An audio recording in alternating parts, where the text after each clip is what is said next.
영혼이 잘 되는 방법이라는 제목으로 우리 말씀을 묵상하도록 하겠습니다. 1절부터 12절은 이제 홍해를 건너게 하신 그 하나님을 찬양하고 있고, 오늘부터 이제 우리 본문으로 읽은 13절부터 46절까지는 광야에서 그리고 가나안 땅에 들어간 이후에 이스라엘 백성들의 죄악에 대해서 이야기를 합니다. 그리고 마지막 47절과 48절은 그 결과 이제 나라가 흩어졌음을, 백성들이 흩어졌음을 암시하고 하나님의 도움을 구하고 있는 내용입니다. 특별히 오늘 읽은 13절부터 31절은 이제 광야에서 그들이 겪은 이제 죄악에 대해서 이야기를 하고 있습니다.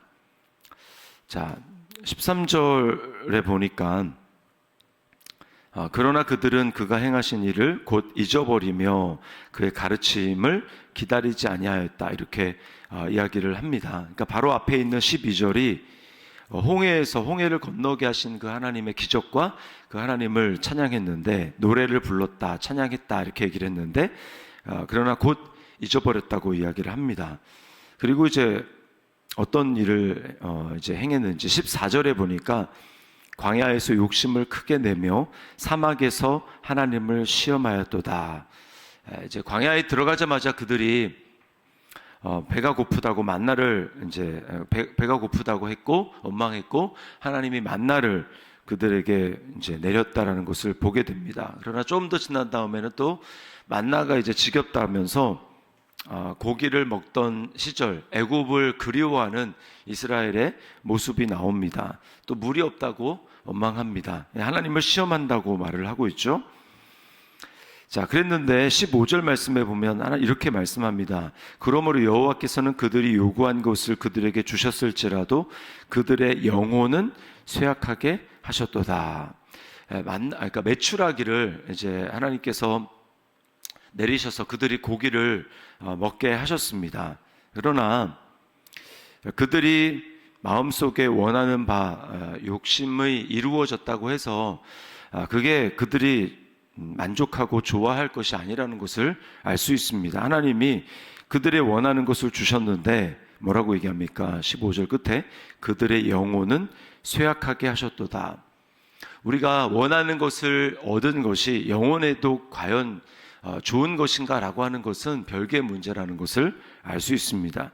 내가 원하는 것을 하나님이 주셨다, 그것이 꼭 내 영혼에 좋은 것이 아니라는 것을 알아야 합니다. 그래서 요한 3서 그 2절 말씀인가요? 보면은 사랑하는 자여 내 영혼이 잘됨 같이 내가 범사가 잘되고 강건하기를 내가 간구한다, 이런 말씀이 있습니다. 거기에 원하는 순서는 어떤 순서입니까? 영혼이 잘되는 것. 영혼이 잘된다라는 것은 하나님과의 관계가 좋다라는 것이죠. 그거 잘 되면 뭡니까? 범사가 잘 되고 그리고 강건하기를 내가 구한다. 이게 우선순위를 말하고 있는 거죠. 우선순위, 성도의 우선순위는 가장 최우선순위 바로 하나님과의 관계입니다. 내 영혼이 잘 되는 것입니다. 그런데 오늘 이스라엘 백성들은 그들이 요구하는 것이 이루어졌지만 결과 영혼이 쇠약하게 되었다라고 말씀을 하고 있어요. 그리고는 16절부터 18절까지는 고라와 다단, 그 아비람이 당을 지어서 모세와 아론을 이제 대적하고 했던 그 모습을 보여주고 있습니다. 이들은 레위 지파였는데 하나님이 그들에게 레위 지파로서 해야 될 그 임무를 맡겨주셨는데 그들은 더 넘어갔습니다. 자신에게 맡겨주신 하나님의 직분, 그것을 넘어서 제사장이 감당할 수 있는 그 직무를 우리도 할 수 있다라고 하면서 질투하고 리더십에 도전했던 것을 보게 됩니다. 그 사건을 다루고 있습니다. 그 결과 어떤 일이 일어났습니까? 그 일의 주동자였던 그 고라는 가족과 함께 땅이 갈라져서 이제 땅이 삼켰다고 성경이 이야기를 하고요. 그리고 나머지 이제 한 250명 되는 사람들, 리더십에 도전했던 사람들은 그들이 향로를 가지고 있었는데 여호와 앞에서 불이 나와서 그 향로를 이제 살랐다. 그 향로뿐만 아니라 그들을 살랐다. 불이 그들을 삼켰다라고 이야기를 하고 있습니다. 더 나아가서 19절과 20절에는 시내산에서 송아지를 만들어 우상을 섬기며 하나님이 아닌 우상을 섬겼던 모습을 보여줍니다. 그리고 24절에는 그들이 들어가야 돼 하나님의 약속의 땅인 가나안 땅에 대해서 뭐라고 얘기합니까? 그들이 그 기쁨의 땅을 멸시했다. 그 땅을 악하게 평가했다라는 것이죠. 그 말씀을 믿지 않았다. 하나님이 그들을 젖과 꿀이 흐르는 가나안 땅이라고 얘기한 그 땅에 대해서 그들은 그렇게 평가하지 않았고 말씀을 믿지 않았다고 이야기를 합니다. 그리고 25절에는 그들의 장막에서 원망하며 여호와의 음성을 듣지 않았다라고 이야기를 합니다. 결과는 우리가 다 잘 알고 있습니다. 26절과 27절에 다 광야에서 하나님이 너희는 광야에서 다 엎드러질 것이다. 그 땅을 좋지 않게 평가하고 들어가기를 믿음으로 들어가기를 거부했기 때문에 광야에서 다 엎드러졌다고 이야기를 합니다. 이것이 이스라엘 백성들이 계속해서 보여준 모습입니다. 무엇을 얘기하고 있습니까? 그들 자신에게는 소망이 없다라는 겁니다. 소망이 없어요. 어떻게 우리가 이런 상황 가운데 살 수 있습니까? 이들이 영원히 살 수 있는, 영원히 잘 되는 방법이 무엇입니까? 이들에게는 소망이 없기 때문에 이들을 대신해서 그 죄를 대속할 중보자가 필요하다는 것을 알 수 있습니다. 오늘 이스라엘 백성들에게 그 중보자는 모세였습니다. 23절 말씀에 보니까 이렇게 이야기를 하죠. 그러므로 여호와께서 그들을 멸하리라 하셨으나 그가 택하신 모세가 그 어려움 가운데서 그의 앞에 서서 그의 노를 돌이켜 멸하시지 아니하게 하였도다. 여기 특별히 모세가 그 어려움 가운데서라고 이야기하는 그 어려움 가운데서는 세번역이나 영어 성경에 보면 그 갈라진 틈에 섰다라고 이야기를 합니다. 그러니까 이스라엘 백성들이 우상을 범함으로 하나님과의 관계가 갈라졌다라는 거예요. 이거를 누구도 해결할 수가 없습니다. 그 갈라졌기 때문에 하나님 그 진노를 쏟고 이스라엘 백성들은 다 멸망받을 수밖에 없는 그런 상황이었는데 그 갈라진 틈새에 모세가 섰다라는 거죠. 모세가. 이게 바로 중보자가 할 일입니다. 우리는 잘 알고 있죠. 우리가 하나님과 우리 자신이 하나님께 범죄해서 하나님과의 관계가 갈라져 이것을 해결할 수 있는 방법이 없었는데 모세는 그림자죠. 진짜 우리에게 하나님과 사람 사이에 중보자가 되어주시는 예수 그리스도 그 한 분 때문에 우리는 하나님과의 관계가 회복이 되었습니다. 모세는 어떻게 하나님 앞에 기도했습니까? 우리 출애굽기 34장을 읽어보면 모세는 하나님 앞에 하나님 이들이 하나님의 이름으로 구원받지 않았습니까? 이들을 그렇게 멸하시면 그렇게 어렵게 나온 그 바로와 이집트 애굽 사람들이 뭐라고 하겠습니까? 라고 이야기를 하죠. 하나님 이들을 구원해 주십시오. 필요하다면 내 생명책에서 이름을 지우시더라도 하나님 이들을 구원해 주십시오라고 하나님 앞에 기도합니다. 주님은 어떻게 우리를 위해서 기도하셨습니까? 우리의 죄를 용서해 주십시오라고 기도를 하시죠. 그리고 모세는 사실은 죽지 않았습니다. 그러나 그리스도께서는 우리를 위해서 십자가에서 진짜로 자신이 하나님께 버려지는 그 형벌을 심판을 감당하시면서 우리를 구원해 주셨습니다. 예수님이 하나님에게서 끊어지 없기 때문에 그리스도 안에 있는 믿음을 가진 우리는 하나님께 끊어지지 아니하고 어떤 로마서 8장 37절 이하의 말씀에 보면 어떤 것에서도 우리를 하나님의 사랑에서 끊을 수 없다라고 이야기를 하고 있습니다. 중보의 은혜가 필요한 것이죠. 두 번째는 은혜를 기억하는 겁니다. 은혜를 기억하는 것. 이스라엘 백성들은 13절에서 그가 행하신 일을 곧 잊어버리며 이렇게 얘기를 하고 또 21절에서도 애굽에서 큰 일을 행하신 그의 구원자 하나님을 그들이 잊었나니라고 이야기를 합니다. 잊어버린 것.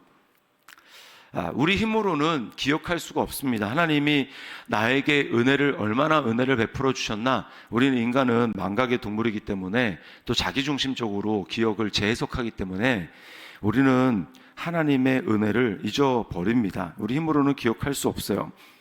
그래서 하나님께서 우리에게 행하신 일이 무엇입니까? 예수를 믿는 사람들에게 성령을 주신 것입니다. 성령님이 행하신 일이 무엇입니까? 요한복음 14장 26절에 보면 그가 너희에게 모든 것을 가르치고 내가 너희에게 말한 모든 것을 생각나게 하리라.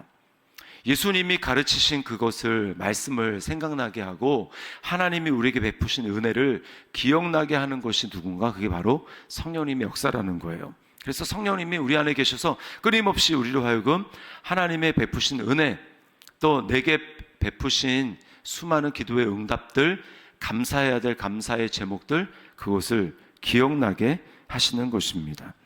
그래서 우리가 날마다 성령님의 은혜를 간구하면서 성령님의 도움을 구해야 되는 이유가 여기에 있는 거예요. 이스라엘 백성들에게는 성령의 내주하는 역사가 없었습니다. 그러나 우리에게는 그리스도의 피로 우리가 정결하게 되었기 때문에 성령님이 우리에게 임하셔서 우리로 하여금 하나님의 은혜를 깨닫게 하시고 기억나게 하시는 겁니다.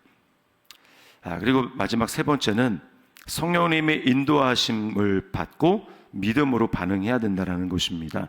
25절 말씀을 다시 보시면 25절에 이렇게 얘기합니다. 그들의 장막에서 원망하며 여호와의 음성을 듣지 아니하였도다. 우리는 하나님의 음성을 어떻게 듣습니까? 기록된 말씀을 보지만 이 말씀에 성령님이 함께 역사해 주셔서 이 말씀이 나를 향한 하나님의 음성으로 들려지게 되는 것입니다. 그러니까 기록된 말씀만 가지고는 하나님의 말씀이 될 수 없어요. 그러나 성령께서 지금도 살아계신 이 말씀을 말하시고, 그리고 이 말씀을 말씀하신 존재가 지금도 살아계시기 때문에 성령 하나님이 우리에게 역사하시면 이 말씀이 우리에게 살아있는 하나님의 말씀이 됩니다. 그래서 우리가 하나님의 음성을 듣는 거예요. 그 음성에, 그리고 또 어떻게 반응해야 됩니까? 바로 앞절인 24절 말씀에 그들이 그 기쁨의 땅을 멸시하며 그 말씀을 믿지 아니하고, 우리는 믿어드려야 됩니다. 성경 하나님께서 우리에게 말씀하시고 하나님이 우리의 영혼에 말씀하실 때 그 말씀을 우리는 의지를 다해서 전인격적으로 그 말씀을 믿어야 합니다. 믿어드려야 합니다. 믿음의 반응은 감사입니다. 이스라엘 백성들은 믿지 않았기 때문에 감사한 게 아니라 어떻게 합니까? 계속해서 원망하고 불평했습니다. 불신의 열매는 원망과 불평입니다. 그러나 믿음의 열매는 감사예요. 우리가 하나님의 성령 하나님의 인도하심을 받고 하나님이 내게 말씀하셨다면, 정말 그것을 믿는다면 믿음의 반응은 상황이 아무리 힘들고 어렵고 나를 삼킬 것 같고 죽을 것 같은 그런 상황에서도 하나님의 신실하심을 고백하며 감사를 선포해야 합니다. 이게 믿는 거예요. 오늘 이스라엘 백성들은 그렇게 하지 않았지만 성령을 받고 중재자인 예수 그리스도로 말미암아 구원을 얻은 우리들은 성령님의 인도하심 가운데 말씀을 듣고 그 말씀에 계속해서 감사의 믿음으로 반응해야 하는 것입니다. 그럴 때 우리 영혼이 잘 되는 것입니다. 날마다 예수 그리스도를 말미암아 하나님이 우리에게 얼마나 큰 은혜를 베풀어 주셨는지를 우리가 기억하고, 그리고 성령님의 인도하심 가운데 우리가 하나님 말씀을 듣고 그 말씀에 믿음의 반응, 감사로 하나님 앞에 나아가는, 그래서 바울 사도가 얘기한 겁니다. 항상 기뻐하고 쉬지 말고 기도하고 범사에 감사하는 것, 즉 기도의 감사함으로 깨어있는 것, 이것이 바로 우리를 향한 하나님의 뜻이라고 분명히 말씀하셨습니다. 오늘 이 하나님의 뜻을 믿음으로 이루며 나아가는 우리 저와 여러분의 삶이 될 수 있기를, 영혼이 잘 되는 은혜가 우리 삶 가운데 넘치기를 주님의 이름으로 축원합니다.